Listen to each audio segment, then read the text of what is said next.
कोल्हापुरातील भुदरगडमध्ये गावठी बॉम्बच्या सहाय्यानं रानडुकराची शिकार करण्यात आली। कोल्हापुरातील खेडगे इथला हा सगळा प्रकार आहे।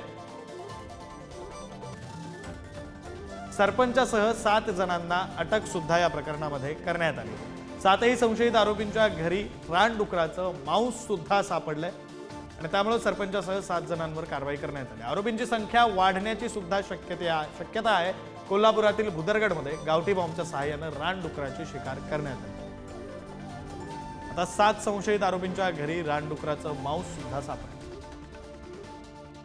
त्याच्यामध्ये योगेश हा जो मुख्य आरोपी आहे तो काल फरार झाला होता व इतर जे 7 आरोपी आहेत त्यांना कालच ताब्यात घेऊन माननीय प्रथम वर्ग न्याय दंडाधिकारी गारगोटी यांच्या समक्ष हजर करून त्यांना 3 दिवसाची कोठडी मिळालेली आहे व कालच सायबर सेलच्या मदतीने योगेशचा सुद्धा देखील मोबाईल ट्रेसवर ठेवलेला होता व त्याचं लोकेशन आज ट्रेस करून त्याला सुद्धा 3 वाजता ताब्यात घेण्यात आलं आहे।